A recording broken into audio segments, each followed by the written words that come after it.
Praise lord. దేవుని ఘనమైన నామమునకు మహిమ కలుగునుగాక. ప్రభు నామమున మీ అందరికీ హృదయపూర్వక వందనాలు. ఈ ఉదయకాలము దేవుని వాక్యాన్ని విందాం. మార్కు సువార్త 15వ అధ్యాయము 43వ వచనము. సాయంకాలమైనప్పుడు అరిమతయ్య యేసేపు తెగించి పిలాతు నొద్దకు వెళ్ళి యేసు దేహము తనకిమ్మని అడిగెను. ప్రియులరా, ఇక్కడ అరిమతయ్యను యేసేపు ఉన్నాడండి. ఇతను ఒక అధికారి, సమాజ మందిరపు ఘనత వహించినవాడు, దేవుని రాజ్యము కొరకు ఎదురు చూచినవాడు, సజ్జనుడు, నీతిమంతుడు అని ఇలా ఎన్నో క్వాలిటీస్ తను కలిగిన వాడండి. అంతేకాదు, ఇతను యేసుక్రీస్తు వారి కొరకు తెగించినవాడు. యేసుక్రీస్తు వారి కొరకు తెగించినవాడండి. అంటే తను నమ్మకములో తెగింపుని కలిగి ఉన్నాడండి. ప్రభువుని ఎలాగైనా భూస్థాపన చేయాలి ఆ సాయంకాలమైనప్పుడు.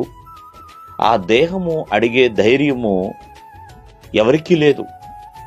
యేసుక్రీస్తు వారి యొక్క తల్లిదండ్రులైనా, ఆయన శిష్యు బృందమైనా ఎవరికి వాళ్ళు నిశ్శబ్దంగా ఉన్నారు.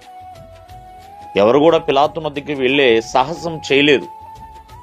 ఇతను మాత్రమే వెళ్ళాడు. ప్రియమైన వాళ్ళరా, వెళ్ళాడు. చక్కగా యేసుక్రీస్తు వారి యొక్క దేహాన్ని తీసుకున్నాడు. నికోదేము, ఇతను ఇద్దరూ కలిసి భూస్థాపన చేసి ఉన్నారు. అంటే భక్తిలో తెగింపు అనేది ఉండాలండి. తెగింపు లేకపోతే బిగింపు అనేది రాదు. దానియేలు ప్రార్థనలో తెగింపు కలిగి ఉన్నాడు. ఆ రోజున తెగింపు కలిగి ఉన్నాడు కాబట్టే ప్రియమైన వాళ్ళరా ఎన్నో అద్భుతాలు తన ద్వారా జరిగినాయి. ప్రార్థనలో తెగింపు కలిగి ఉన్నాడు. సింహాలు గుహ ఉందని తెలిసినా తెగించడం మాత్రం మానలేదు. అలాగే భక్తుడైన పౌలు గారు కూడా సువార్త ప్రకటించే విషయంలో తను చక్కటి తెగింపు కలిగిన వాడు కాబట్టి ఎన్ని బాధలు వచ్చినా తనలో ఉన్న నిరీక్షణ కోల్పోలేదండి. కావున ఇక్కడ యేసేపు కూడా నమ్మకంలో తెగింపు కలిగి ఉన్నాడు.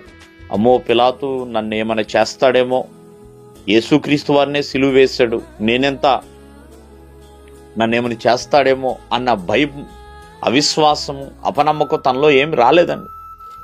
నమ్మకంగా ఉన్నాడు, తెగింపుతో ఉన్నాడు, ముందుకు వెళ్ళాడు. అంతే ప్రియమైన వాళ్ళరా. కావున దేవుని సన్నిధి విషయమైనా కావచ్చు, రక్షణ విషయమైనా, విశ్వాసం విషయమైనా, ప్రియమైన వాళ్ళరా, అలాగే పవిత్రంగా జీవించే విషయంలో అయినా తెగింపు కలిగి ఉండాలి. అదే నీ ఆత్మీయ భక్తిలో గొప్ప బిగింపునిస్తుంది. దేవుడు మిమ్మల్ని ఆశీర్వదించునుగాక. ఆమేన్.